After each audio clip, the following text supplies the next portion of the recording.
રાજકોટ વાસીઓ પાણી પીતા પહેલા સાવધાન થઈ જજો। તમારા ઘરે આવતા પાણીમાં બેક્ટેરિયા હોઈ શકે છે। મનપા દ્વારા વિતરણ થતા પાણીમાં બેક્ટેરિયાનો ખુલાસો થયો છે। મનપાએ 6 સ્થળના નમૂના લીધા હતા, તેમાં બેક્ટેરિયા મળી આવ્યા છે।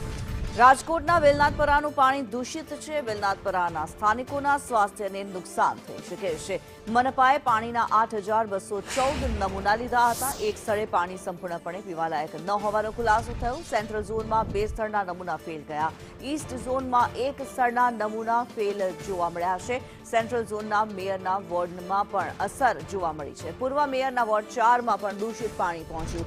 વોટર વર્ક્સ દ્વારા 8,200 થી વધુ સેમ્પલ લેવામાં આવ્યા હતા, તેમાંથી 6 નમૂના ફેલ થયાનો રિપોર્ટ છે। તંત્રએ લાઇન ભંગાણને કારણે પાણી દૂષિત થયું હોવાનો દાવો કર્યો છે। મયુર સોની અમારી સાથે લાઈવ જોડાયેલા છે। મયુર, આપની પાસેથી જાણવા માંગીશું, હવે રાજકોટ વાસીઓને દૂષિત પાણી પીવાનો વારો આવ્યો છે।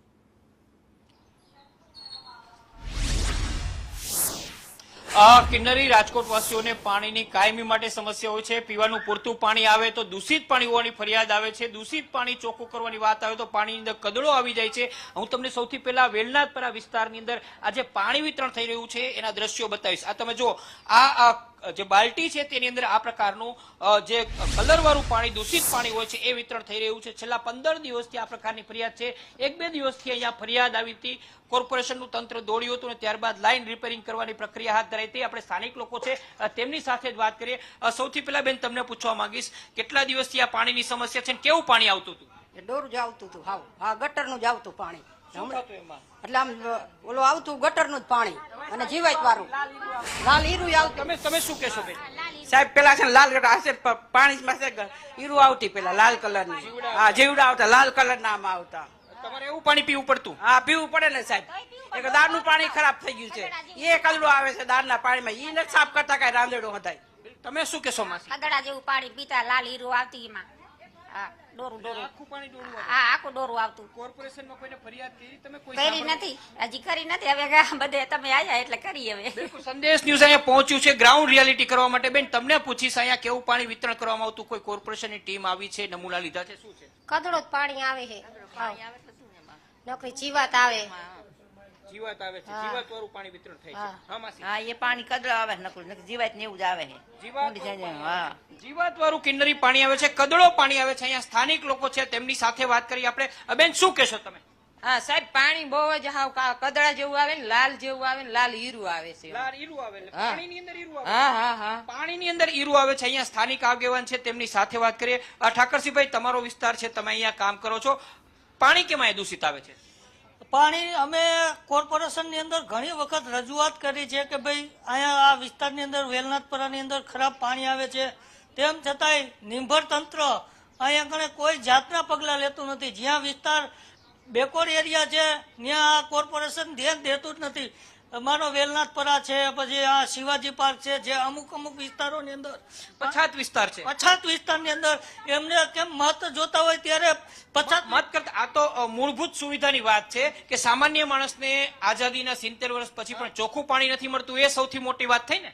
100%ની વાત છે કે અત્યારે આપણું તંત્ર અહીંયા રાજકોટનું મહાનગરપાલિકા વિકાસના નામે વાતો કરે છે, પણ જે સારું પાણી પણ નથી આપી શકતું, તો એ વાતને હું તો આવું નકારી કાઢું છું કે બિલકુલ નકારી કાઢવાની વાત છે। અહીંયા તમે ફરી એક વખત બતાવીશ, આ જો આ પાણીની અંદર ગંદુ ડોળું પાણી છે, કલરવાળું પાણી છે, આ પાણીનું વિતરણ થઈ રહ્યું છે। સ્વાભાવિક રૂપથી પીવાના પાણીની જે લાઈન છે તેની અંદર ક્યાંક લીકેજ, ભંગાણ હોઈ શકે છે। આ જો આ પ્રકારે કલરવાળું દૂષિત, અને સ્થાનિક લોકોનું કહેવું છે કે કેટલીક વખત જે પાણી વિતરણ થાય છે તેની અંદર જીવડા પણ આવે છે। અહીંયા લોકોનો રોષ છે, પછાત વિસ્તાર છે, અહીંયા જો પીવાનું ચોખ્ખું પાણી ના મળે તો રોગચાળો ફેલાવાની શક્યતા રહે છે। નાના નાના બાળકો છે, એમને પાણીજન્ય રોગચાળો થઈ શકે છે, મહિલાઓ છે એ બીમાર થઈ શકે છે। આ વિસ્તાર વેલનાથપરા તરીકે ઓળખાય છે। પૂર્વ મેયરનો વિસ્તાર છે, વર્તમાન સ્ટેન્ડિંગ ચેરમેનનો વિસ્તાર છે। રાજકોટ શહેરના અલગ અલગ 3 ઝોનની અંદર 8,000 કરતા વધુ પીવાના પાણીના નમૂના લીધા હતા, અને જેમાં 6 નમૂના ફેલ થયા છે। વર્તમાન મેયર છે તેમનો વિસ્તાર છે કોટેચાનગર વિસ્તાર, ત્યાંથી પણ પાણીના નમૂના લીધા હતા અને તેની અંદર પણ દૂષિત પાણી હોવાની વિગતો સામે આવી હતી।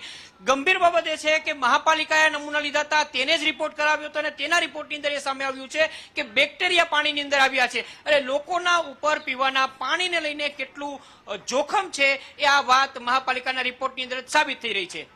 બિલકુલ મયુર, લોકોના સ્વાસ્થ્ય પર અત્યારે ખૂબ મોટું જોખમ તોડાઈ રહ્યું છે, ત્યારે તંત્ર દ્વારા હાલ શું કાર્યવાહી કરવામાં આવી રહી છે?